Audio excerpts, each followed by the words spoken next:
Gaza युद्ध में Israel पर दबाव बनाने के लिए कई बड़े बड़े मुस्लिम देश कोई कदम नहीं उठा पाए, लेकिन कुछ छोटे देश ने इजरायल की निंदा ही नहीं की बल्कि उसके खिलाफ कई बड़े कदम उठाए हैं। एशिया के छोटे से देश मालदीव ने ऐलान किया है कि वो अपनी सरहद में इजरायली नागरिकों की एंट्री पर बैन लगाएगा। मालदीव सरकार ने पासपोर्ट नियमों में बदलाव करते हुए इजरायली पासपोर्ट पर बैन लगा दिया है। इस फैसले के बाद अब इजरायल के नागरिक मालदीव नहीं जा सकेंगे। सरकार ने यह फैसला गाजा पर इजरायली सेना के हमले को लेकर मालदीव के लोगों में लगातार बढ़ रहे गुस्से के मद्देनजर लिया है। मालदीव के गृह मंत्री ने एक आपात प्रेस ब्रीफिंग में कहा कि आज कैबिनेट ने इजरायली नागरिकों के मालदीव में प्रवेश पर रोक लगाने के लिए कानून में जरूरी बदलाव किए हैं। वहीं इजरायल के विदेश मंत्रालय का कहना है कि दो देशों की नागरिकता वाले इजरायली नागरिक मालदीव की यात्रा करने से परहेज करें। अगर वे किसी परेशानी में घिरते हैं तो ऐसे समय में हमें उनकी मदद करने में मुश्किल आ सकती है। गाजा युद्ध में बढ़ती मौतों के बाद इजरायल के खिलाफ मालदीव में खासा गुस्सा देखने को मिल रहा है। मालदीव सरकार ने फिलिस्तीनी नागरिकों के लिए फंड जुटाने और उसके समर्थन के लिए मुस्लिम देशों के साथ चर्चा करने का फैसला किया है। कहा जा रहा है कि UNRWA के जरिए फिलिस्तीनी नागरिकों के लिए फंड इकट्ठा किया जाएगा। दरअसल मालदीव की राजधानी माले शहर में लगभग एक महीने से गाजा और अन्य कब्जे वाले फिलिस्तीनी क्षेत्रों में इजरायली हमलों के खिलाफ लोग सड़कों पर प्रदर्शन कर रहे हैं। मालदीव के लोग इजरायली नागरिकों के देश में प्रवेश पर प्रतिबंध लगाने की लंबे समय से मांग कर रहे हैं। मालदीव में हर साल अलग अलग देश से 10 लाख से अधिक टूरिस्ट आते हैं, जिसमें से 15,000 टूरिस्ट इजरायली नागरिक होते हैं। मालदीव की अर्थव्यवस्था भी टूरिज्म पर ही निर्भर करती है।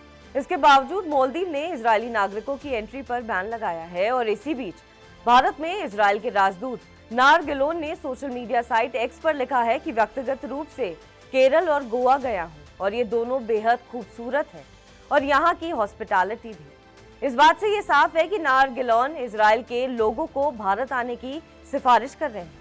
इजरायल इन इंडिया के ट्विटर हैंडल से एक ट्वीट किया गया है जहां ये बताया गया है कि भारत बेहद खूबसूरत है और यहाँ की कुछ जगह मालदीव्स को टक्कर देती हैं, जैसे लक्षद्वीप, अंडमान एंड निकोबार, केरला और गोवा। मालदीव मुस्लिम देशों के सदस्य OIC का भी सदस्य है।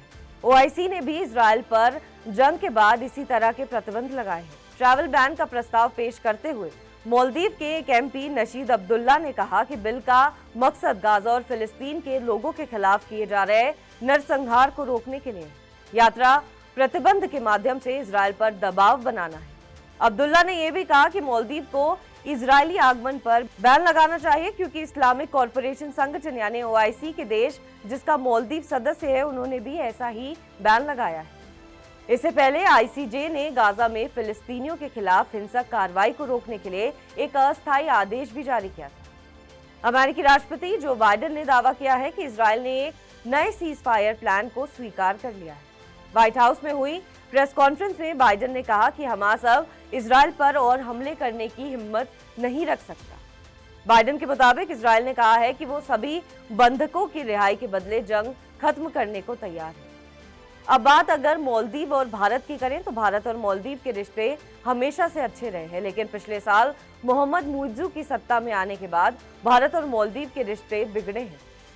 अपने चुनाव प्रचार के दौरान मुइज्जू ने इंडिया आउट का नारा दिया था। मुइज्जू का झुकाव चीन की तरफ रहा है और हाल ही में उनकी सरकार ने मालदीव में तैनात भारतीय सैनिकों को वापस भारत भेज दिया है। मुइज्जू ने मालदीव का समर्थन करने के लिए चीन के लोगों से उनके देश घूमने आने की अपील की है। इसके बावजूद मालदीव ने भारत के साथ हुई हाइड्रोग्राफिक सर्वे एग्रीमेंट को भी खत्म कर दिया है। भारत से विवाद का असर मालदीव के टूरिज्म सेक्टर पर पड़ा है। आंकड़ों के मुताबिक पिछले 5 महीनों में मालदीव जाने वाले भारतीयों की संख्या में 40% की गिरावट आई है। हालांकि मालदीव के विदेश मंत्री का मानना है कि भारत और मालदीव में चुनाव मौसम का असर है। समय के साथ भारतीय पर्यटक मालदीव जरूर जाएंगे। बहरहाल आपको हमारी खबर कैसी लगी कमेंट सेक्शन पर जरूर बताएं। देश और विदेश की तमाम बड़ी खबरों के लिए आप देखते रहिए TV9 डिजिटल।